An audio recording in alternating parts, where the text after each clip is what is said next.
Hello दोस्तों, स्वागत है आप सभी का स्टडी विथ एस में। और आज हम लोग 10th क्लास के हिंदी का चैप्टर नंबर 4 पढ़ाऊंगा, जिसका नाम है बाल गोविंद भगत। बाल गोविंद भगत एक इंसान है, उन्हीं की ज़िंदगी के बारे में, उनकी पूरी ज़िंदगी को इस चैप्टर में बता दिया गया है शॉर्ट कहानी के जरिए। लेकिन याद रखिएगा, ये चैप्टर कहानी नहीं है, ये एक रेखा चित्र है। क्या है? रेखा चित्र। उसको उर्दू में खाका बोला जाता है, उर्दू में। और मैं उर्दू पढ़ाया था तो बताया भी था। किसी भी इंसान के रोज़मर्रा की ज़िंदगी को अगर कोई इंसान देख रहा है, जैसे कि मैं ही हूँ, किसी भी इंसान की रोज़मर्रा की ज़िंदगी को देख रहा हूँ, कौन सी एक्टिविटी कर रहा है, रोज़मर्रा की ज़िंदगी को देखकर उसके पहलू को उठाकर लिख कर बता दिया कि वो इंसान जो है किस तरह का इंसान है, उसका नेचर कैसा है, उसका व्यक्तित्व कैसा है, तो लिखे हुए को बोला जाएगा खाका। और उसी को हिंदी में बोलते हैं रेखा चित्र, और इंग्लिश में स्केच बोला जाता है। बाल गोविंद भगत का एक स्केच खींच दिया गया है, बता दिया गया है कि वो कैसे इंसान थे। रामवृक्ष बेनीपुरी जो इस चैप्टर के राइटर हैं, उर्दू में बोलते हैं मुसन्निफ, इस चैप्टर के लेखक जो है रामवृक्ष बेनीपुरी हैं। बाल गोविंद भगत के रोज़मर्रा की ज़िंदगी को देखा करते थे, उनकी हर एक एक्टिविटी को देखा करते थे। वो देखते थे कि हर रोज़ क्या कर रहे हैं और किस तरह से रहते हैं, और देखकर इसी तरह से पहलू को उठाकर रामवृक्ष बेनीपुरी जी ने लिख दिया और ये बता दिया बाल गोविंद भगत किस तरह के इंसान है, उनका नेचर कैसा है, उनका व्यक्तित्व कैसा है। तो इस चैप्टर को आप लोग बोलने लगे, आप लोग क्या रेखा चित्र। तो ये चैप्टर क्या है? रेखा चित्र है, ना कि कहानी है। तो चलिए इस चैप्टर को जरिए ज़रा अच्छे से समझते हैं, और कहीं कहीं मतलब पढ़कर हंसी भी आएगी, कहीं कहीं गम में भी डूब जाएंगे, कभी खुशी कभी गम वाला मोमेंट आएगा इस चैप्टर को पढ़ेंगे तो चलिए मैं आप लोगों को बताता हूँ। बाल गोविंद भगत के बारे में इस चैप्टर में बताया गया है हर एक एक्टिविटी। तो सबसे पहले हम लोग बाल गोविंद भगत के बारे में जान लेते हैं, किस तरह के इंसान थे, इनके पूरी व्यक्तित्व के बारे में जान लेते हैं। बाल गोविंद भगत जो है मझौले कद के गोरे चिट्टे इंसान थे। उनका रंग गोरा था, और वो ना तो ज़्यादा लंबे थे और ना ही ज़्यादा छोटे थे। उनका हाइट मीडियम था, और 60 से ऊपर के ही होंगे, 60 साल के ऊपर के ही थे। उनका पका हुआ बाल था, पूरा बाल पक गया था, सफ़ेद हो गया था। लंबी दाढ़ी तो नहीं थी, लेकिन सफ़ेद बालों से उनका चेहरा जगमगाया रहता था बाल गोविंद भगत के। और वो कपड़े नहीं पहनते थे, सिर्फ लंगोटी मात्र पहना करते थे। कनफटी टोपी एक डाल लेते थे। टोपी जब ठंडी का मौसम आता है, जाड़ा का मौसम, तो उस वक्त एक काली कमली ओढ़ लेते, यानी काली चादर ओढ़ लेते थे बस ऊपर से, और कुछ नहीं।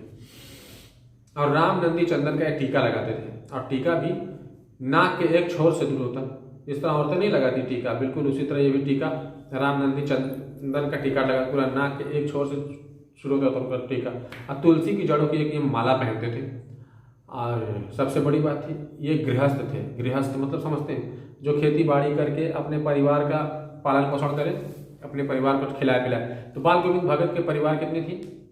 इनके परिवार में 3 ही लोग थे। खुद बाल गोविंद भगत, इनका इकलौता बेटा था, और एक बहू थी, मगर शादी कर दी थी अपने बेटे की, तो बहू थी। 3 ही लोग थे, और ये खेती बाड़ी करके अपने परिवार का पालन पोषण करते थे, अपना परिवार चलाते थे। सबसे बड़ी बात यह है कि बाल गोविंद भगत एक साधु थे, लेकिन दिखने में साधु नहीं लगते थे।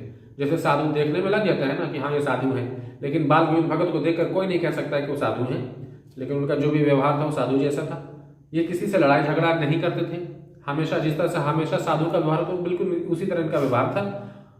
और ये कबीर को साहब मानते थे, याद रखिएगा। कबीर के बहुत बड़े फैन थे। कबीरदास आप लोग जानते हैं, वो कवि हैं, तो उन्हीं के गाने को अक्सर बाल गोविंद भगत गाया करते थे। और 4 कोस दूर जो है साहब का दरबार था।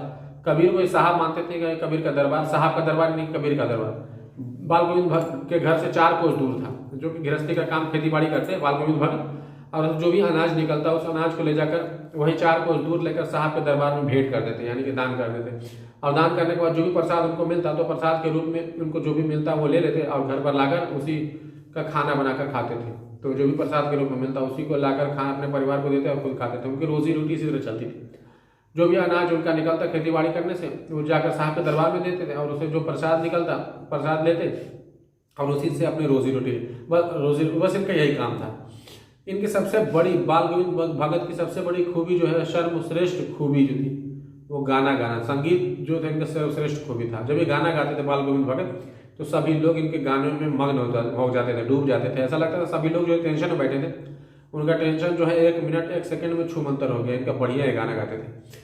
मतलब इनके गानों में तो सभी लोग खूब तारीफ करते थे, पूरे गाँव के लोग। तो देखिए ज़रा इनके गानों के बारे में जान लेते हैं कि कब कब और कैसे कैसे गाना गए हैं, और कैसे लोगों को मोटिवेट किए हैं। कभी अब यहाँ पर आप लोगों को थोड़ा गम वाला मोमेंट थोड़ा सा देखने को, खुशी वाला भी मोमेंट देखने को मिलेगा। आषाढ़ का महीना था, आषाढ़ भादो कार्तिक इस तरह से महीना होता है ना हिंदी में, तो आषाढ़ का महीना था। तो इनके संगीत का जादू देखिए, आषाढ़ का महीना था, रिमझिम सी बारिश हो रही थी गाँव में और हवाएं भी चल रही थी और ठंड थोड़ी थोड़ी महसूस हो रही थी। और जितने भी हल चलाया जा रहा था खेतों में और धान जो बोया जाता है तो धान लोग बो रहे थे और रिमझिम सी बारिश और तेज़ हवाएं चल रही थी और सभी लोग बोल रहे थे कि नहीं अब ठंड लगने लगा, अब चलो नहीं हो पाएगा, धान नहीं रोपा पाएगा।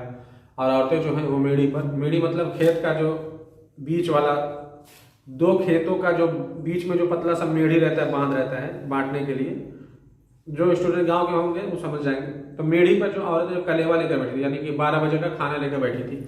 अब बच्चे वहाँ पर थे और हल चल रहे थे। उसके बाद से बहुत सारी सभी लोग बोल रहे थे कि नहीं अब बारिश होने लगा और तेज़ हवाएं चलने लगी, ठंड होने लगा, अब चलो चला जाए, अब नहीं हो पाएगा काम। लेकिन उसी वक्त बाल गोविंद भगत अपना गाना गाते, गाना सुनाई देने लगा और वो गाना गाते हुए अपने खेत में धान की रोपाई कर रहे थे। धान लिए धान जो है टप रोपाई करने लगे और गाना गाना शुरू। इतना अच्छा गाना है कि जितने भी गांव के लोग थे जो कि खेत की रोपाई करने आए थे और जो औरतें कलेवा लेकर बैठी थी, वो सभी इनके गानों में इतना मग्न हो गई कि सभी लोग जो है वो अपना काम शुरू कर दिया और सभी लोग जो है अपने खेत में रोपाई करना शुरू कर दिया। जैसे जैसे बाल गोविंद भगत गाना गाते वैसे वैसे उसी तरह मतलब उनका हाथ चलता था और सभी लोग उसी तरह काम करने लगते थे।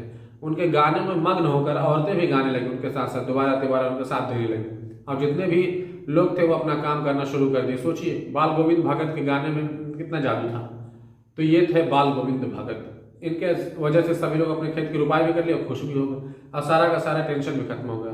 अब देखिए भादों के महीने में क्या हुआ था कि बारिश हुई थी, रात के अंधरतिया थी, 12 बजे का रात था अंधरतिया। अब बारिश अभी होकर थमी हुई थी और उसके बाद से जो झिंगुर का आवाज़ होता है ना, मेढक भी बोलते हैं, झिंगुर मेढक भी बोलते हैं, झिंगुर भी बोलते हैं। आप लोग जो जानते हैं कि मेढक और झिंगुर का आवाज़ अक्सर सुनाई देता है। तो उसे भादों का महीना था और अंधेरी यानी कि 12 बजे रात को इसी तरह बारिश होकर रुकी हुई थी और आवाज़ सुनाई दे रहा था झिंगुर का और उसके बाद से मेढक का। सभी लोग सोए हुए थे लेकिन 12 बजे रात को जो है बाल गोविंद भगत की गाना सुनाई देने लगा। मतलब इतना वो तेज गा रहे थे कि झिंगुर और मेढक का आवाज़ बंद हो गया और उन्हीं का गाना जो है पूरे गांव में गूंजने लगा। अब सभी लोग उठकर बैठ गए कि भाई 12 बजे रात कौन गाना गाने लगा, बाल गोविंद भगत पगला गया है क्या? सभी लोग यही सोचने लगे। ये गाना ठीक है लेकिन कभी भी ये शुरू हो जाएंगे, मतलब कोई टाइमिंग होना चाहिए। अब ऐसा नहीं कि रात के 12 बजे शुरू हो जाए। तो बाल गोविंद भगत को देखिए वो रात के 12 बजे शुरू हो गए गाना गाने। तो आगे देखिए कार्तिक का महीना आया। कार्तिक के महीने में देखिए क्या करते थे, मतलब इनका रोज का यही रूटीन था कि वो सुबह उठेंगे, सबके उठने से पहले उठेंगे और नदी स्नान करने जाएंगे। मतलब इनको नदी में नहाते हुए देखता ही नहीं था, इतना सुबह नहाते थे जाके। और नदी में नहा का तैयार भी होकर पोखरा के ऊंचे भिंड पर, पोखरा मतलब नदी का ही गड्ढा रहता है, उसमें पानी जमा रहता है, पोखरा बोलते हैं उसको। तो पोखरा के ऊंचे भिंड, पोखरा का जो साइड का जो ऊंचा हिस्सा होता है उसी पे जाकर बैठ जाते थे और अपनी खजड़ी लेकर पोखरा के ऊंचे भिंड पर अपनी खजड़ी, यानी कि खजड़ी मतलब नारायण नारायण, जो बजाने वाला चिमटा नहीं होता है, बजाने वाला चिमटा होता है गाना गाने के लिए, उसी तरह खजड़ी बोलते हैं उसके। तो खजड़ी लेकर जहाँ बैठते तो पोखरा के ऊंचे भिंड पर वो अपना गाना गाना शुरू कर देते और इतना मग्न हो जाते थे कि अपने ऊपर जो काली कमली ओढ़े रहते थे, काला चादर ओढ़े रहते, वो गिर भी जाता था। तो ये गाना गाते, इतना गाना गाने में मग्न रहते, बजाते खजड़ी और गाते रहते। इनका रोज सुबह में जो है गाना सुनाई देता ही देता था। सभी लोग जो है इन्हीं के गानों से उठते थे सुबह में। और उसके बाद से अब आया गर्मी का मौसम। अब गर्मी के मौसम में देखिए आंगन में संगीत का चालू। गर्मी के मौसम में जो आंगन, इनके घर का जो आंगन था उसमें वो सभी लोगों को बुला लिया करते थे और गाना गाना शुरू करते थे। धीरे धीरे स्टार्ट होता और सभी लोग उनका साथ देते। जितने लोग आए रहते तो वो भी गाना गाते, तो बाल गोविंद भगत तो गाते ही थे। अब गाते गाते इतना मग्न वो डांस भी करने लगे, बाल गोविंद भगत डांस भी करने लगते थे। इस तरह का बाल गोविंद भगत की जो है गाना जो है लोगों को बहुत ज़्यादा खुशी भी देता, कभी कभी परेशान भी कर देते थे बाल गोविंद भगत। इस तरह चलता रहा बहुत सालों तक, बहुत सदियों तक, मतलब बहुत सालों तक चलता रहा, सदियों नहीं बोली। तो इनका जो एक लौता बेटा था, मैंने शुरू में बताया था कि बाल गोविंद भगत में 3 लोग थे। एक बाल गोविंद भगत, एक बेटा था एकलौता, उसकी शादी तो एक बहू थी। तो एकलौता जो बेटा था मंद बुद्धि टाइप का था, मतलब इतना सोच नहीं पाता, उसको कोई बीमारी हो गई होगी। तो कोई बीमारी की वजह से एकलौता बेटा जो है मर गया, बाप से पहले ही बेटा मर गया था। तो उस बेटे को सुला दिया गया था, ओढ़ा दिया जाता है सफ़ेद कपड़ा और फूल की माला पहनाई गई थी। तो आप लोग जानते भी होंगे कि हिंदू धर्म में ऐसा होता है कि हिंदू धर्म में अगर कोई मर जाए तो फूल की माला पहनाते हैं। तो बिल्कुल उसी तरह इकलौते बेटे की मौत हुई उनके, तो सफेद चादर उड़ा के फूल की माला पहना सुला दिया गया और उनके सर के बगल में चिराग जल रहा था। बाल गोविंद भगत की जो बहू थी, यानी कि जो इकलौते बेटे की बीवी, वो बहुत ज्यादा रो रो का अपना बुरा हाल कर ली थी। गाँव की औरतें उनको चुप करा रही थी कि चलो जो हो गया सो हो गया। लेकिन बाल गोविंद भगत को देखिए ये क्या किए, अब वहां पर गाना गाना शुरू कर, वहीं पर अपने बेटे की मैयत पे, लाश है सामने, अब वहीं पे गाना गाना शुरू कर दी। और जाकर सभी लोगों को बोलने लगे कि इसमें रोने की क्या बात है, खुशी मनाओ। अपने पतों से भी जाकर बोलने लगे कि तुम रो क्यों रही हो, खुशी मनाओ, क्योंकि जो आत्मा है ना वो परमात्मा से मिल गई, यानी कि मेरे बेटे का जिस्म का रूह है वो अल्लाह ताला यानी खुदा के पास चला गया, आत्मा परमात्मा से मिल गया, इसमें रोने की कोई बात नहीं है, खुश हो जाओ। सोचिए बाल गोविंद भगत किस तरह के इंसान थे, मतलब अपनी जिंदगी में कभी टेंशन लिए ही नहीं, हमेशा मतलब इनकी जिंदगी में जो भी प्रॉब्लम जो भी परेशानी आती थी ये हंसकर और खुशी से मुस्कुराकर उसका सामना करते थे। तो जब उनके बेटे की मौत हुई तो वहीं पर गाना गाना शुरू कर दिया और सभी लोगों को बोलने इसमें दुखी होने की कोई बात नहीं है, हर इंसान को जब मरना लिखा रहता है वो मर ही जाता है। मेरा बेटा कभी मरना लिखा था, उसका इंतकाल होगा, उसकी आत्मा जो है परमात्मा के पास चली गई, उसमें रोने की क्या बात है, खुश रहो। इस तरह के थे बाल गोविंद भगत। और उनका बेटा जो इंतकाल कर गया, उनका अंतिम क्रिया जो होता है हिंदू धर्म में, जो अंतिम क्रिया होता है,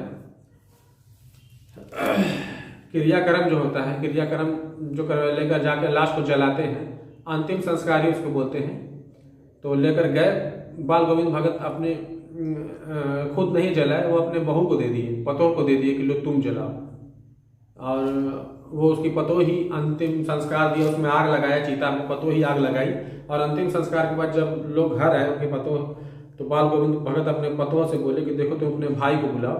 तो जब उनके बहू जो है भाई को बुलाई अपने, तो बाल गोविंद भगत बोले कि मैं अपने बहू को अपने घर लेकर जाऊँ, इसकी दूसरी शादी कर दूँ।